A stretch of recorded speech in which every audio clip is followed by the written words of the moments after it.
Hello दोस्तों, स्वागत है एक बार फिर से क्लास 11th के फिजिक्स में चैप्टर नंबर 3 में। तो आइए देखते हैं आगे का पार्ट। तो कह रहा है गति के समीकरण। तो कह रहा है गति के समीकरण इक्वेशन ऑफ मोशन या इक्वेशन ऑफ काइनेमेटिक्स, मतलब गति के समीकरण के बारे में आइए देखते हैं। कह रहा है यदि कोई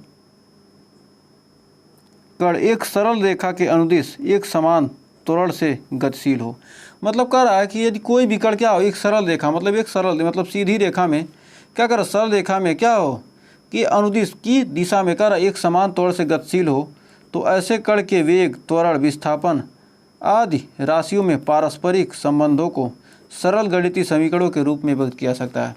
मतलब क्या करें, उसके वेग में, त्वरण में, विस्थापन में, मतलब कितना दूरी तय किया, इन सब में क्या करते हैं, एक संबंध स्थापित करते हैं, जिन्हें क्या कहते हैं, गति के समीकरण कहते हैं। ऐसे समीकरण एक समान त्वरण से गतिशील वस्तु के गति के समीकरण कहलाते हैं। मतलब एक समान गति से क्या हो रहा है, जो वस्तु गतिशील है उसके क्या करेंगे, त्वरण कराएंगे। और इन समीकरणों का प्रतिपादन महान वैज्ञानिक सर आइजैक न्यूटन ने किया था। उन्होंने गति के 3 समीकरण दिए थे। जैसे पहला समीकरण v बराबर u प्लस ए टी, जिसे क्या कहते हैं, वेग समय के फलन के रूप में, वेग समय के फलन के रूप में। और दूसरा दिया था विस्थापन वेग एवं समय के फलन के रूप में, s बराबर U T plus half A T square. और गति का तीसरा समीकरण v स्क्वायर बराबर यू स्क्वायर प्लस 2as, यानी वेग विस्थापन के फलन के रूप में। इन 3 समीकरणों को किसने दिया था, सर आइजैक न्यूटन ने दिया था। तो इनके बारे में क्या करेंगे, हम आज पढ़ने वाले हैं। तो आइए बढ़ते हैं। सबसे पहले इसको हम ग्राफी विधि से, गति के प्रथम समीकरण क्या करेंगे, हम ग्राफी विधि से सिद्ध करेंगे।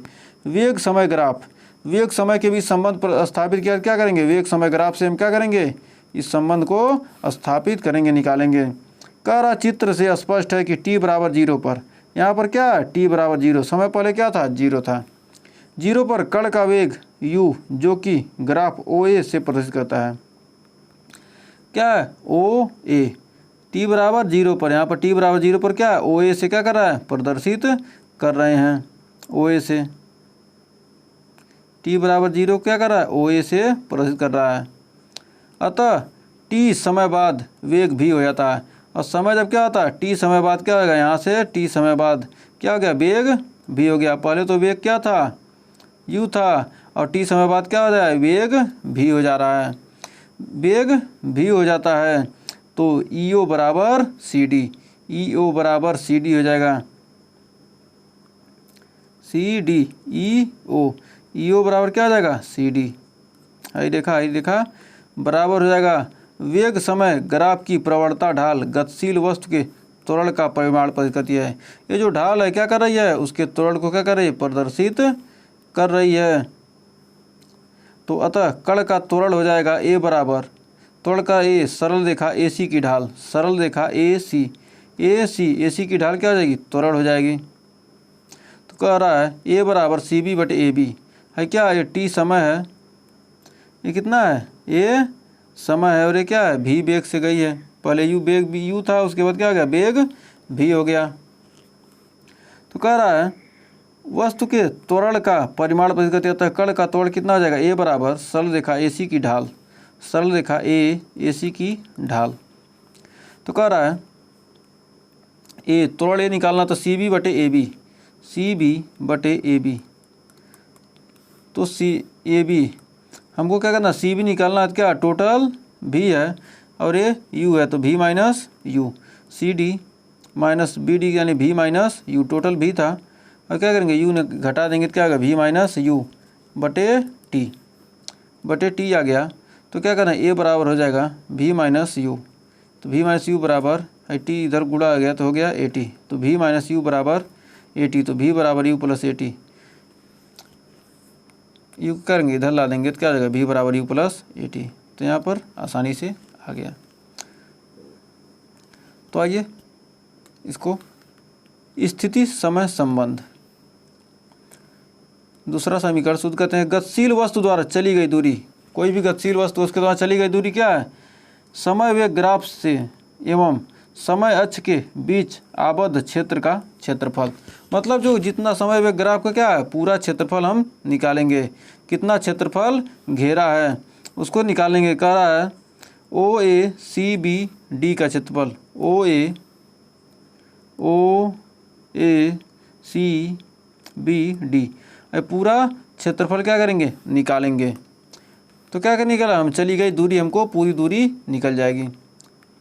तो कह रहा है त्रिभुज ए सी बी का क्षेत्रफल प्लस चतुर्भुज इसका, इसमें क्या करेंगे सबसे पहले क्या करेंगे इस त्रिभुज का क्षेत्रफल निकालेंगे इसका, और इसके बाद इस चतुर्भुज का क्षेत्रफल निकालेंगे।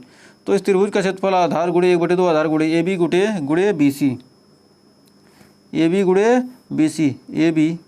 बी सी, इसका 1/2 आधार गुणे ए बी गुणे बी सी। तो ए बी क्या टी गुणे ए टी,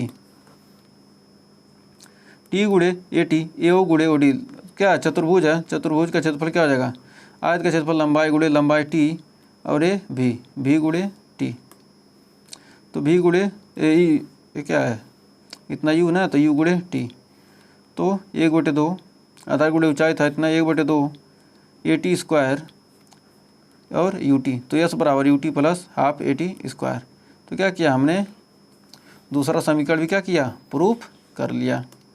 अब कह रहा है स्थिति वेग समय position velocity relation B square plus 2ac। कह रहा है किसी गतिशील वस्तु द्वारा किसी क्षण टी में चली गई दूरी, मतलब टी समय में कितनी दूरी चल रही, तो समलंब ए सी डी ओ का क्षेत्रफल, समलंब ए सी डी ओ का क्षेत्रफल, समलंब कौन सा समलंब बन रहा है ए सी डी ओ, ये क्या बन रहा है समलंब बन रहा है, ये क्या बन रहा है ये समलंब बन रहा है ना, मतलब ये समान लंब है ना, तो समलंब का क्षेत्रफल निकालेंगे। ए सी डी ओ का क्षेत्रफल निकालने के लिए क्या करेंगे, समलंब ए सी डी ओ का क्षेत्रफल होता है समांतर भुजाओं का योग गुणे उनके बीच की दूरी।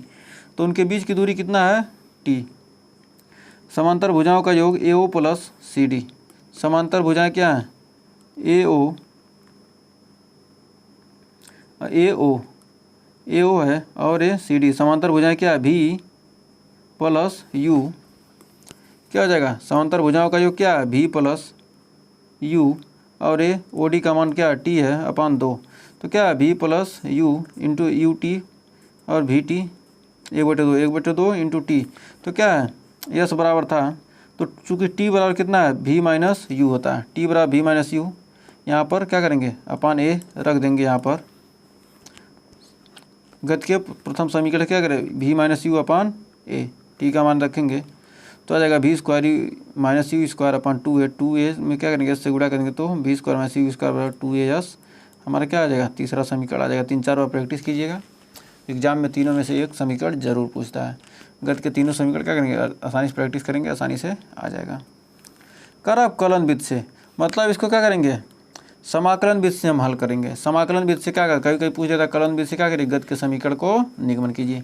तो कलन शास्त्र के अनुसार कैलकुलस की भाषा में गतिशील वस्तु का त्वरण ए बराबर कर किसी वस्तु का त्वरण क्या होता है डी भी अपान डी टी, तो डी भी अपान डी टी, तो डी भी अपान डी टी हो जाएगा यहाँ पर ए डी टी यानी डी भी बराबर ए डी टी, और दोनों का क्या करेंगे गति की सीमा के अंदर क्या करेंगे यू और भी के अंदर क्या गति की सीमा के अंदर क्या करेंगे इसका अवकलन करेंगे, और 0 से टी समय के अंदर इसका अवकलन कर देंगे, समाकलन कर देंगे। गति की सीमा के अंदर क्या करेंगे समाकलन करेंगे, तो डी वी क्या हो जाएगा यू से भी के बीच क्या है इसका जो सीमा क्या है समाकलन की सीमा यू से भी। तो कह रहा है यदि गति एक समान त्वरण से हो रही हो तो त्वरण क्या होगा एक कांस्टेंट हो जाएगा, तो एक कांस्टेंट हो जाएगा तो ये बाहर निकल जाएगा टी 0 टी माइनस 0 हो जाएगा।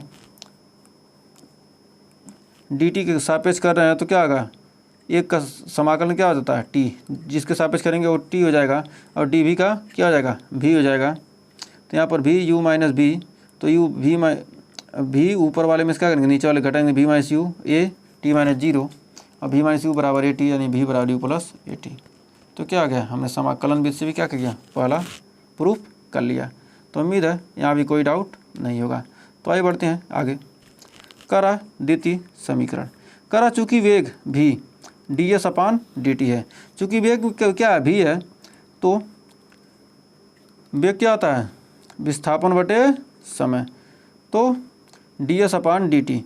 तो तो कह रहा डी एस का भी डी टी हो जाएगा, तो डी एस इसके क्या करेंगे, और भी का मान क्या होगा, यू प्लस ए टी होगा, समीकरण 1 से रख देंगे भी बराबर यू प्लस ए टी, और क्या करेंगे ये U D T plus A T D T समीकरण नंबर 2 बन गया। और दोनों का क्या करेंगे, दोनों पक्षों का उचित सीमा के अंदर क्या करेंगे, समाकलन करेंगे।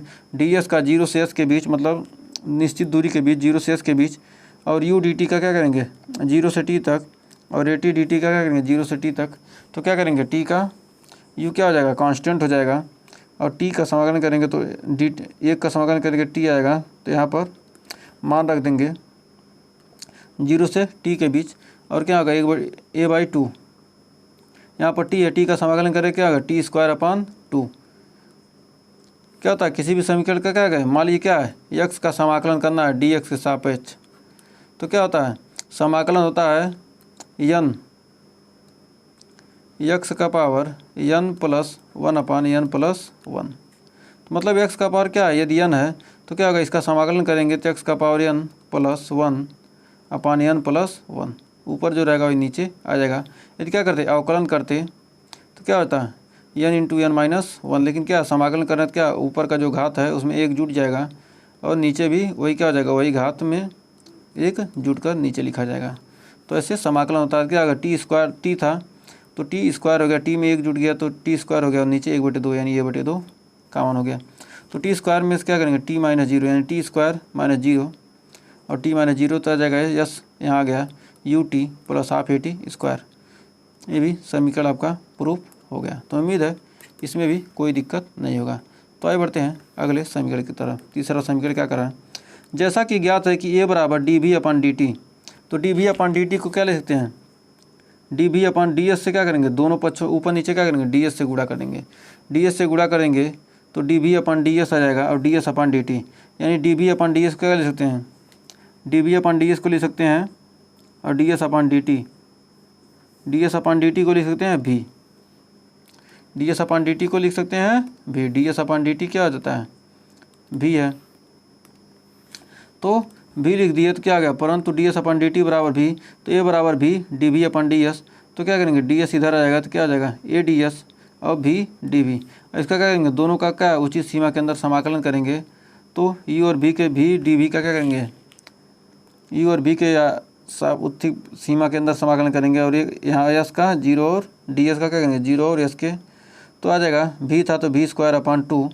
यानी भी माइनस यू, तो भी स्क्वायर 1/2 काउंट करेंगे भी स्क्वायर माइनस यू स्क्वायर, और ये यस का करेंगे यस में 0 गया यस ए यस, और ये 2 इधर आ जाएगा तो क्या जाएगा भी स्क्वायर माइनस 2 स्क्वायर भी स्क्वायर माइनस भी स्क्वायर बराबर you square plus 2 A yes.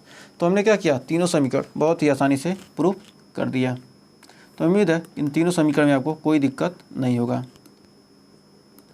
और ये तीनों समीकरण आपको अच्छे से क्लियर हो गए होंगे। तो आइए आगे देखते हैं। कर आपेक्षिक वेग आपेक्षिक रिलेटिव वेलोसिटी होता क्या है।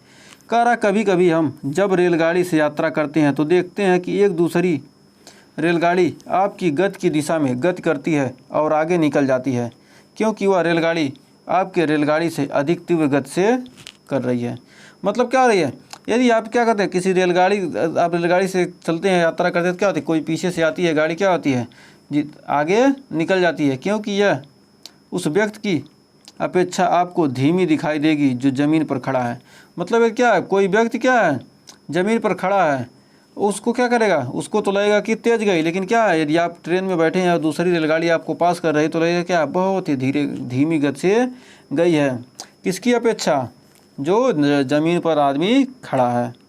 सापेक्ष आपको लग रहा है कि दोनों वेग समान है तो आपको लगेगा कि दूसरी गाड़ी बिल्कुल भी नहीं चल रही। यदि क्या करें दो गाड़ियां मतलब ऐसे एक गाड़ी इधर चले दोनों गाड़ियां क्या एक ही तरफ चल रही हैं और दोनों की क्या वेग बराबर है तो लगेगा क्या दोनों स्थिर हैं। यदि क्या होगा ये एक धीरे चल रही है और एक इससे तेज़ थोड़ा धीरे तेज़ निकल गई तो लगेगा क्या है, और यहाँ पर कोई व्यक्ति खड़ा है तो इसको तो लगेगा कि क्या होगी बहुत तेज़ जा रही है, लेकिन इसको लगेगा ये जो चल रहा है इसको लगेगा क्या ये धीरे धीरे आगे बढ़ रही है। ये क्या करती है रिलेटिव स्पीड कहलाती है। तो कह रहा माना दो वस्तु ए और बी क्रमशः दो समांतर सरल रेखी पथों पी ए और क्यू बी के अनुदिश क्रमशः भी ए और भी बी गति से गतिशील हैं। मतलब एक ही तरफ क्या हो रहे हैं दोनों गतिशील हैं। तो अतः ए का बी के सापेक्ष वेग क्या हो जाएगा, वी ए बी, यानी V A minus V B. मतलब एक दिशा में गति करेंगे तो क्या होगा, प्लस हो जाएगा। एक दिशा में क्या, अलग दिशा में गति करना तो क्या होगा, वी ए में से वी बी घटा देंगे। जिसकी गति अधिक है उसको क्या करेंगे, उसको घटा देंगे, तो पता चल जाएगा मतलब कितना रिलेटिव स्पीड है। आपेक्षिक वेग निकालना तो V A minus V B, मतलब वी ए क्या हो रहा है, तेज़ गति से चल रही है, और वी बी क्या है, धीरे चल रही है। तो क्या होगा, इसको वी बी क्या करेंगे, घटा देंगे, वी ए में अधिक वाले में से कम को घटा देंगे तो क्या हो जाएगा, हमको उसकी रिलेटिव आपेक्षिक वेग निकल जाएगी।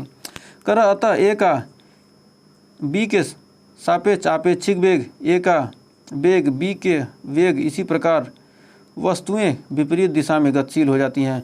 यदि क्या हो गया, दोनों विपरीत दिशा में है, एक इधर जा रही है, एक इधर जा रही है, दोनों क्या विपरीत दिशा में जा रहे हैं, तो दोनों का क्या होगा, आपेक्षिक वेग निकालेंगे तो क्या होगा, दोनों का जुट जाता है, V A plus V B, और क्या होगा, दोनों का वेग क्या हो जाएगा, जुट जाएगा। तो ये था तीसरा चैप्टर। तो तीसरा चैप्टर यहीं समाप्त होगा। इसके अगले वीडियो में हम इससे रिलेटेड न्यूमेरिकल करेंगे। अगर वीडियो पसंद आई तो वीडियो को लाइक शेयर कीजिएगा, और चैनल पर पहली बार वीडियो किया है चैनल को सब्सक्राइब जरूर कीजिएगा। मिलेंगे नेक्स्ट वीडियो में, तब तक के लिए टेक केयर।